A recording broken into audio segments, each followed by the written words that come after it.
Salam sejahtera di dalam nama Tuhan Yesus Kristus.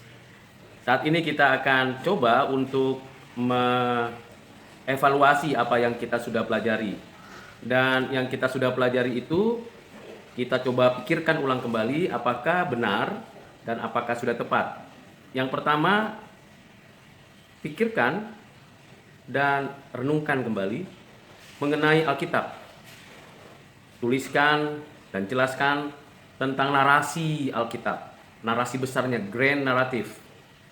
Ini penting supaya Anda dapat mengerti isi Alkitab dengan tepat, benar dan baik. Supaya mudah pula Anda mengaplikasikannya dan menerapkannya dalam kehidupan sehari-hari Anda. Maka grand narrative atau narasi besar Alkitab itu seperti yang sudah dijelaskan bahwa mulai dari kisah penciptaan, kisah kejatuhan, kisah penebusan, dan kisah penyempurnaan. Itulah garis besar daripada Alkitab. Di dalam kisah-kisah itu kita bisa jelaskan bagaimana Allah dengan cintanya, berdasarkan anugerahnya, di dalam ketetapan yang kekal, menyatakan karyanya, menyatakan segala keberadaannya, menyatakan segala naturnya yang tak terampiri, tetapi yang dekat dengan kita, yang melampaui pikiran, tetapi yang hadir bercakap-cakap dengan kita.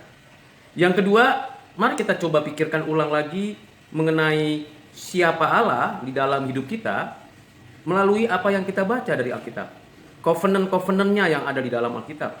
Ada covenant kerja, covenant alamiah, covenant umat pilihan, covenant hukum, covenant kerajaan, dan juga ada covenant baru di dalam Kristus.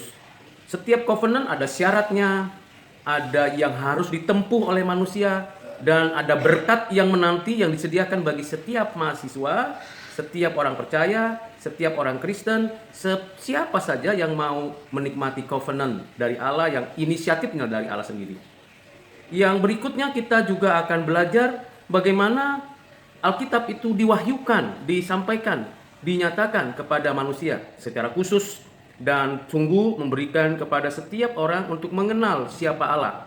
Alkitab adalah benar pada dirinya, dibuktikan di dalam sejarah, nyata secara arkeologis, secara epistemologis, konsep-konsep pengajaran prinsipnya tidak bertentangan, dan bagaimana kita mengenal Kristus yang ada di dalam Alkitab. Karyanya, pribadinya, pekerjaannya, perkataannya, semua dijelaskan di dalam Alkitab, terlebih khusus di dalam 4 Injil. Dan kita juga belajar bagaimana orang-orang percaya pada abad pertama dengan perjuangan, dengan kekuatan dari Roh Kudus yang sudah dicurahkan itu, Roh Kudus yang tinggal dalam hati orang percaya itu terus bergerak, memberitakan Injil Kerajaan Surga, membangun komunitas demi komunitas Kristen di mana saja sampai hari ini.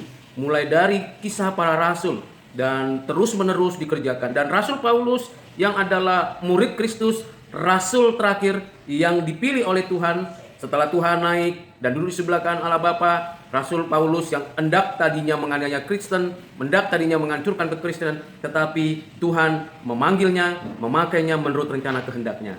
Dan tulisan-tulisan surat-surat Paulus yang diinspirasikan oleh Roh Kudus, khususnya di dalam suratnya yang ke jemaat dan juga ke orang-orang yang terpilih untuk menggembalakan, memberikan dampak yang baik. Terlebih kalau kita berkaitan dengan surat Filemon, kiranya Anda juga memikirkan ulang apa yang berkaitan dengan surat Filemon.